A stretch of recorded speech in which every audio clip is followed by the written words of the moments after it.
My name is Robert Reed. I'm the Executive Assistant United States Attorney, and I work for the United States Attorney's Office for the Eastern District of Pennsylvania. It's located here in Philadelphia.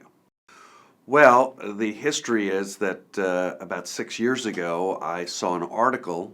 It was in the newspaper, and it was about healing hurt people.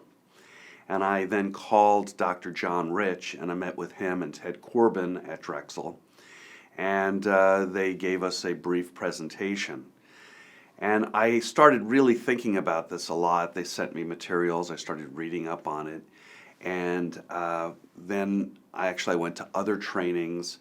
Over time, I met Sandy Bloom, Dr. Bloom, and both Dr. Rich and Dr. Bloom gave me yet more information. Make a long story short, I went to a 5-day training with Sandy Bloom on the sanctuary model. And all the while I'm thinking, this was really an eye-opening. It was such great information that helped impact what I do. And again, what I do is, and maybe this is a non-sequitur, but just to put it in context, I've been in the Department of Justice for well over 30 years. So I have been a federal prosecutor, and I am a federal prosecutor. And I have seen untold numbers of horrible things happen to human beings by other human beings. And the question that you can't help but ask is, why? Why are people doing this to other people? And so trauma-informed care, as it was explained to me by Dr. Rich, Dr. Corbin, and Dr. Bloom, helped provide some explanation, a very clear explanation that light bulbs went off in my brain. And I said to myself, people in law enforcement need to understand this. People in education need to understand this. People in probation and parole and corrections need to understand this. So I believe it was 2012, I convened a meeting at the U.S. Attorney's Office with police, probation, corrections, and education. And Dr. Corbin and Linda Rich from Healing Hurt People came and they did a presentation. And this was the beginning of an effort that I have undertaken to essentially be a messenger for trauma-informed care so that people understand what it's about. So what we did was we've actually provided a number of trainings. Our office has actually funded trainings for in a number of places. We've had a training in the U.S. Attorney's Office for hundreds of people. We did it at Widener, and we've supported it, and I've participated in trainings now with Sandy Bloom in various locations in Pennsylvania. In addition, Dr. Rich and Dr. Bloom came with me on separate occasions to the National Advocacy Center in South Carolina, which is where we train all Department of Justice lawyers and other lawyers from around the country about various things, generally dealing with prosecution or other aspects of what we do in the Department of Justice. But they did presentations, that is Dr. Rich and Dr. Bloom separately did presentations to an audience of prosecutors and other people from the Department of Justice. And I will tell you that I introduced their presentations as the most important training they will ever have.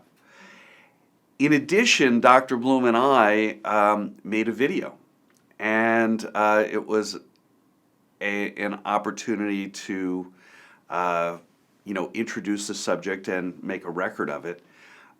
It was actually about a 2-hour video, which is now online for anyone in the Department of Justice to access. So it's Sandy Bloom, nuts and bolts, all about trauma-informed care. It's a video for everyone to see. I chime in because, again, why am I such an advocate for trauma-informed care? Well, I tried to explain it. And what I tried to explain was, when you look at a place like Philadelphia, which has had over 4,500 murders since 9/11, and has had well over 20,000 people shot since 9/11.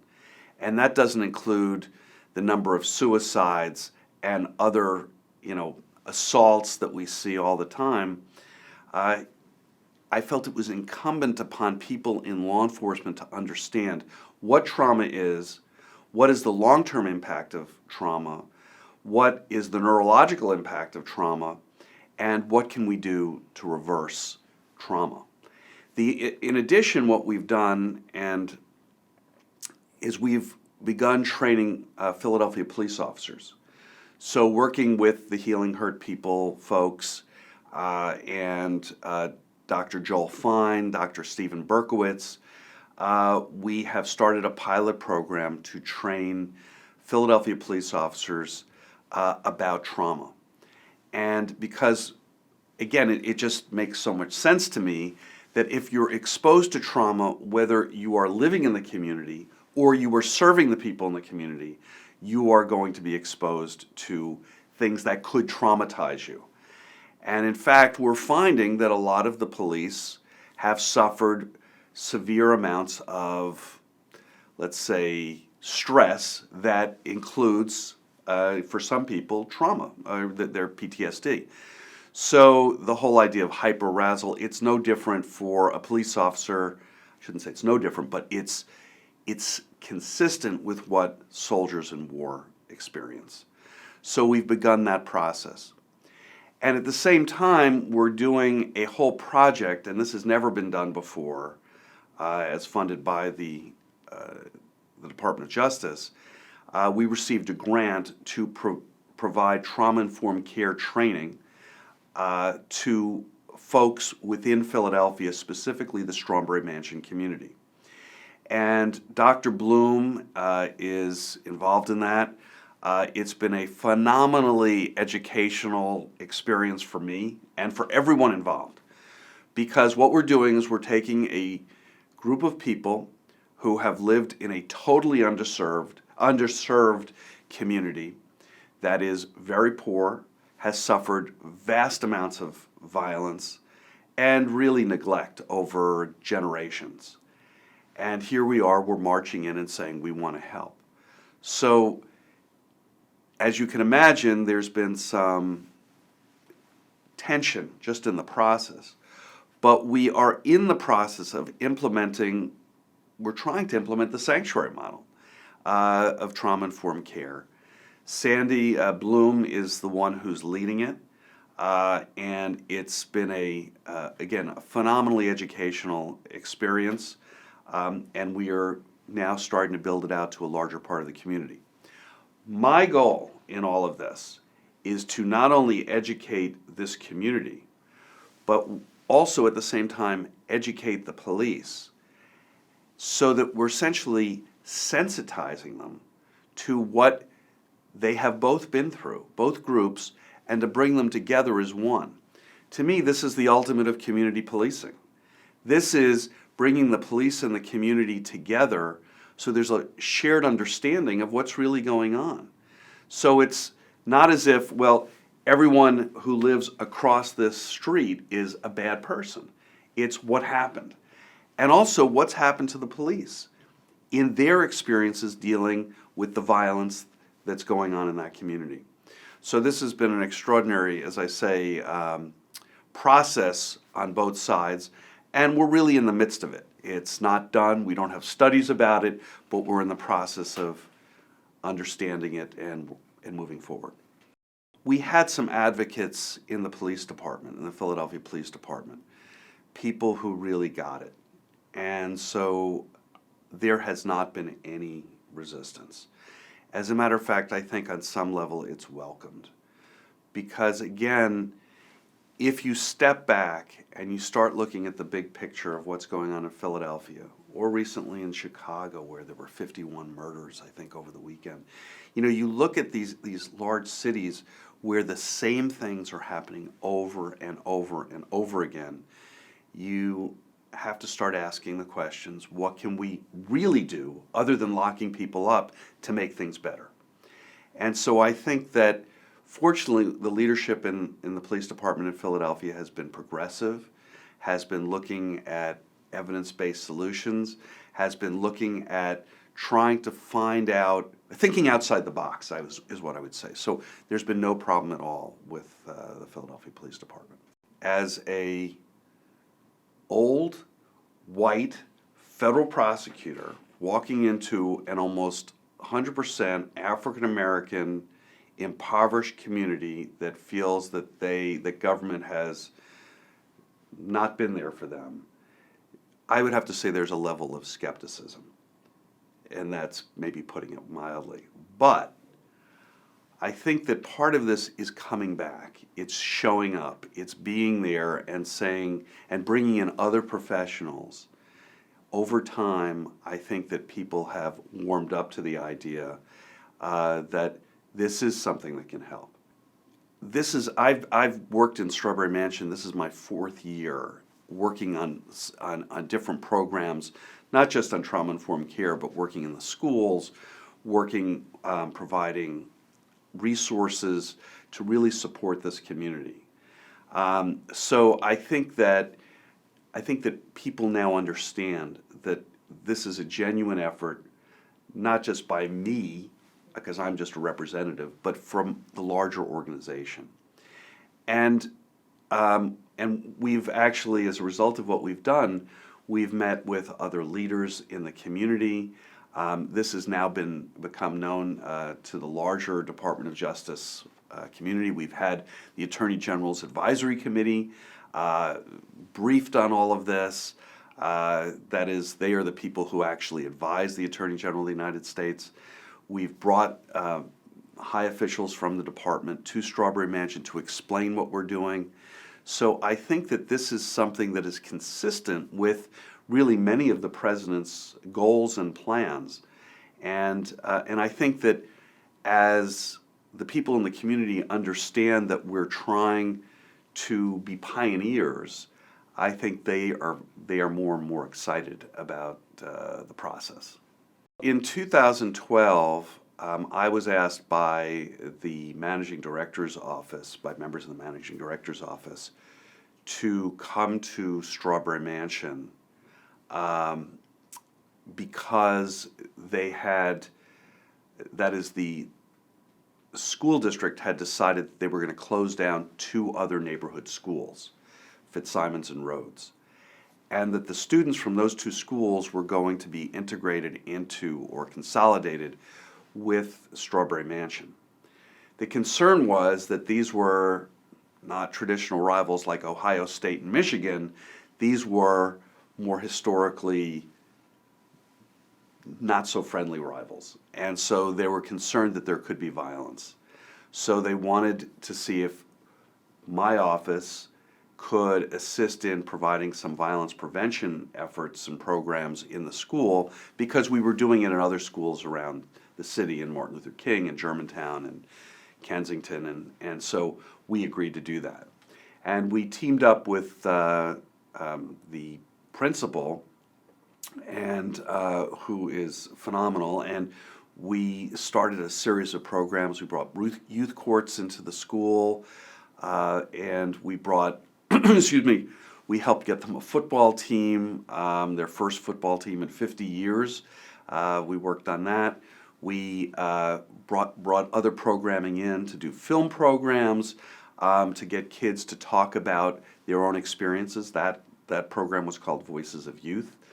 And even though we didn't call any of it under the umbrella of trauma-informed care, I think had I understood more about trauma maybe at the time, it really is within the whole understanding, because we were really trying to understand where these kids were coming from and trying to provide them more opportunities and more understanding of both their own lives and the lives of their communities so that they could move forward in a positive way. So we've been assisting Strawberry Mansion now for 4 years, and that is the high school, and we've seen some terrific results. And again, I'm not claiming that this is because what we've done. We've been really a small piece of what Linda Clyett Wayman, who is the principal, has been implementing over these years. One of the things that our office can do is bring people together. Normally, when the U.S. Attorney's Office calls, you can expect people will show up. Now, normally that's because we're involved in some kind of investigation and it's in their interest to show up. But because of our convening authority, we're able to get people to come together. And so we've been able to bring people, I think, together. And there are a lot of great people in Strawberry Mansion who really want things to get better. And I was just with them the other day, and they really are doing some phenomenal work. There's not only the group that we're talking about with the trauma-informed care group, it's actually called SMASH, Strawberry Mansion, A Sanctuary for Hope, is what it's called. They call themselves SMASH, or we call ourselves SMASH, and we've spent countless hours working together. So I would say that is really going in a positive direction. There's other organizations that have been created during this period of time. There's the Strawberry Mansion Faith-Based Coalition, which brings together faith-based leaders and members of churches and other faith-based organizations in the community together. So we are moving in the right direction. We're talking about trying to help turn around a community that has really been totally neglected for years and years and years. And so to see that, to see the beginnings of hope and in lots of different ways is very exciting.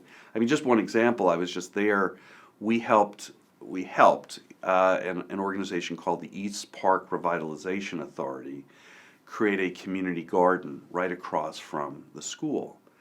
And as a matter of fact, probably 40 or more people from my office helped build raised beds for the community, and there's probably 80 of them at this point. And these are now owned either by or claimed by members of the community, and they actually grow fresh vegetables and things like that for the first time right in the middle of Strawberry Mansion. And then there's about 24 beds that are just for the school, and they've started a culinary arts program. And if you were to go there today, you would see the beginnings of a greenhouse that's going to be, that's being built.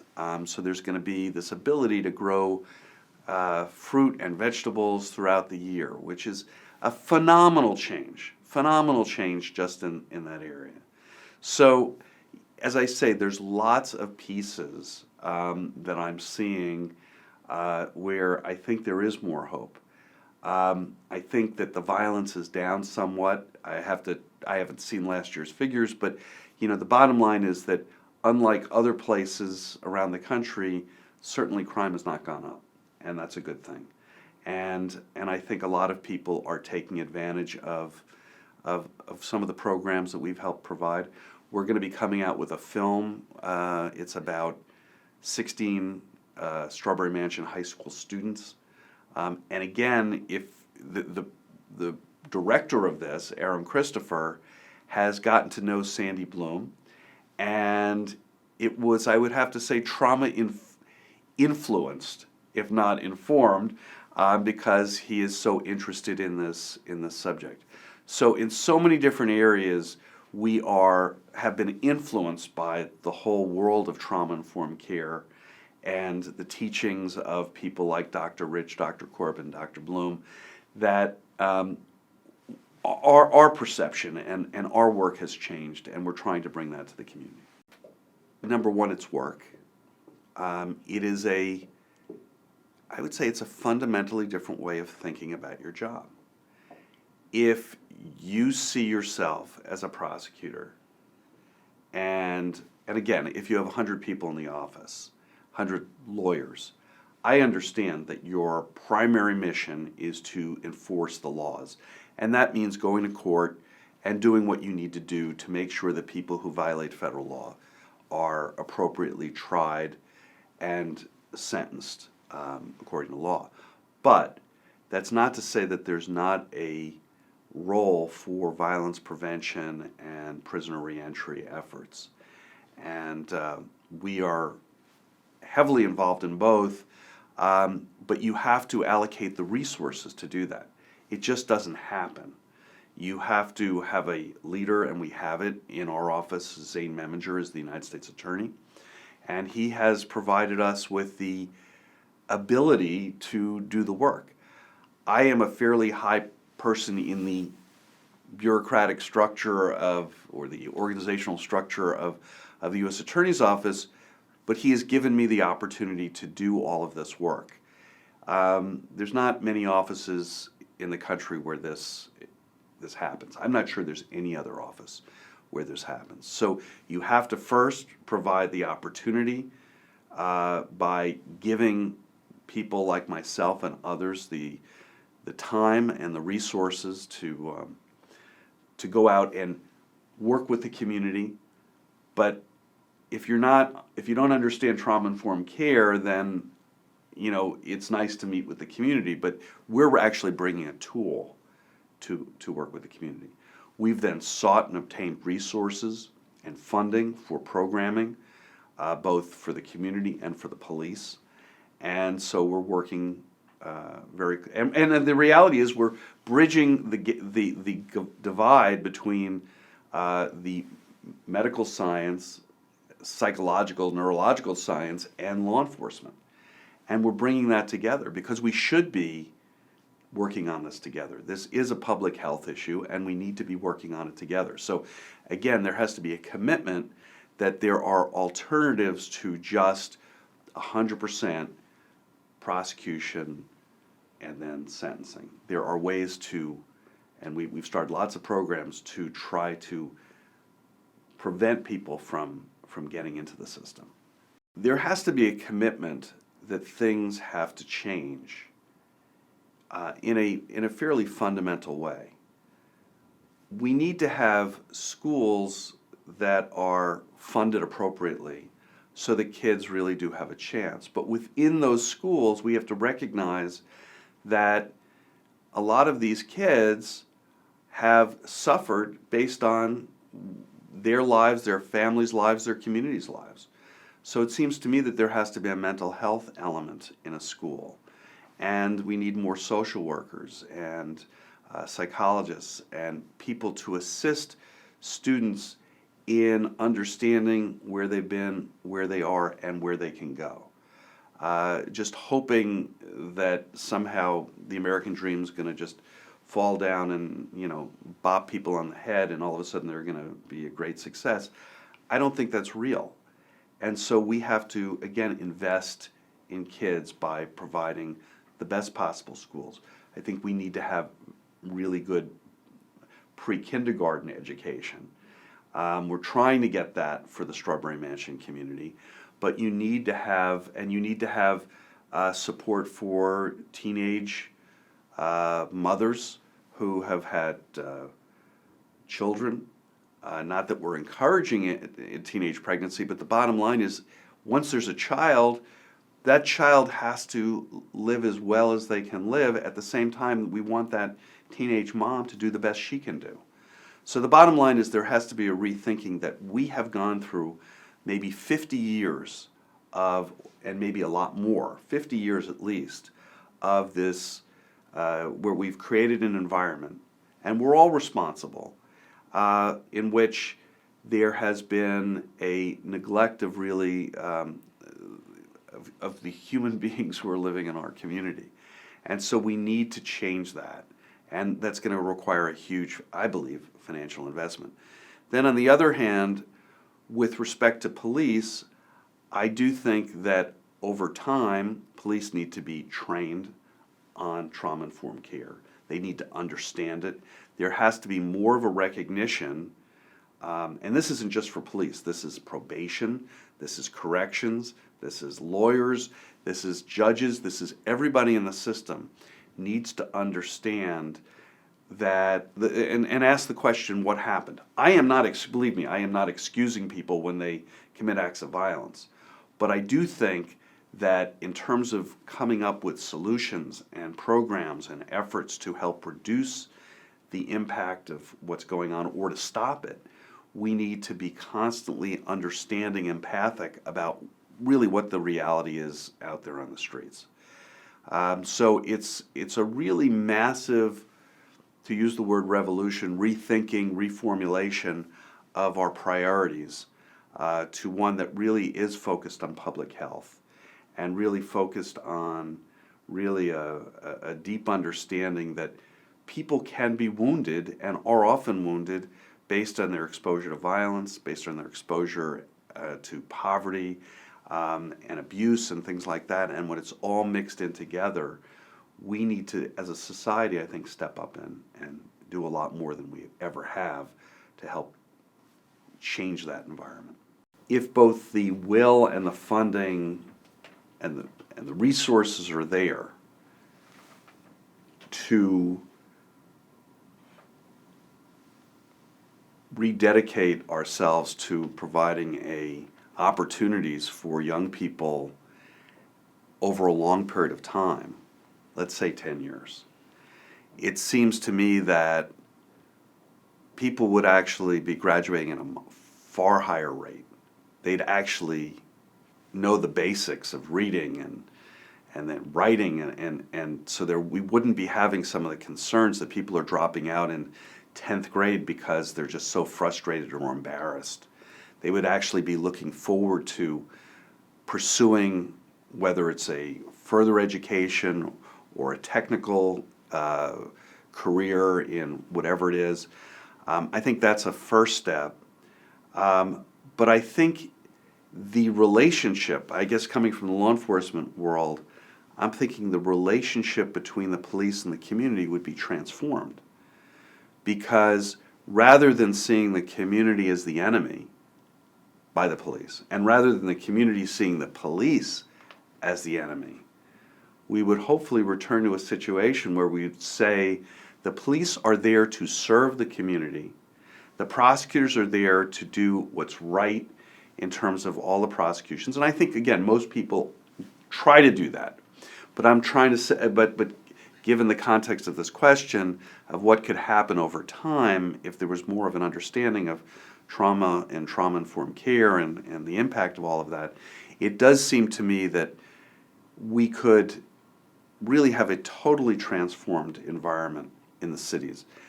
I'm about to go back to South Carolina to speak about the stop snitching epidemic.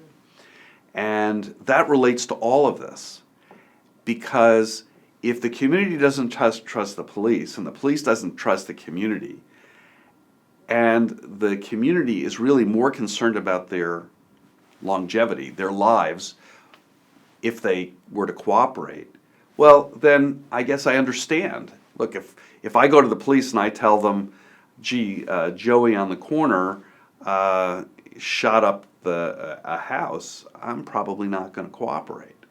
But we've got to create a different environment. And if over time there is an understanding that you can actually talk to a police officer and that police officer really gets it about what's going on, then over time I think we will see a much transformed environment. There are lots of communities around the United States where people have no problems going to the police. And the police have no problems talking to people in the community. But things have become so charged for many reasons, including race, including all sorts of things. But we need to start changing that, and I think part of that is, again, coming back to some of the basic tenets of what trauma-informed care is all about. So what we're planning to do in the short and medium term is to continue working with the police, to train the police, continuing to build out this whole effort in Strawberry Mansion, and hopefully to encompass the entire community so that they understand trauma and trauma-informed care, and then at the same time try to bring resources into the community. With the police, we want to get to the point where we're not just in a pilot in the 22nd Police District, which is where we are, but we go to other districts, and ultimately there is basic training for all police over time, and then there's regular trainings on trauma-informed care. We have met with judges, and as a matter of fact, Sandy Bloom and I have spoken before the Third Circuit, at the Third Circuit Conference, which is the Third Circuit is a group of federal and federal and state judges who work in this region of the United States, Pennsylvania, Maryland, Delaware, and they came together, and a number of judges actually saw Sandy's, Dr. Bloom's presentation. I've done trainings with judges. Sandy Bloom just did one with the Court of Common Pleas. I've done other ones with municipal court judges. We're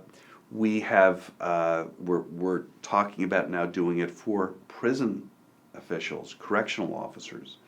We're working in a program at Greaterford. It really hasn't been done like this before. We're joining resources with another U.S. Attorney's Office in West Virginia, but we have a program in Greaterford where we're working with 2 lifers organizations to help the transition, not of the lifers because they're not coming out, but of other people who are coming back to Philadelphia. And as part of that, we're going to try to do trauma-informed care. So we are in every aspect of the correctional, the justice system trying to bring trauma-informed care training to officials to begin the conversation. We have met with the highest officials in the State Board of Probation and Parole and in Pennsylvania. And we've also done some training with federal probation on trauma-informed care. The bottom line is that we are scratching the surface, but it is the beginning. It's the start of the conversation. And I think it is very important that people from the U.S. Attorney's Office are supportive of this because, again, we have that convening authority. We have that ability to get people into a room and say, this is important. This is important stuff. It will impact how you do your job, how you treat the person on probation, how you treat that person on parole, and how you treat that person who's behind the walls. Again, this does not say that if someone does something wrong or violent or illegal that they should not be appropriately sanctioned or punished. But it does say that over the long term, it's going to affect everyone's attitudes and performance, and hopefully the outcomes will be much more positive going forward.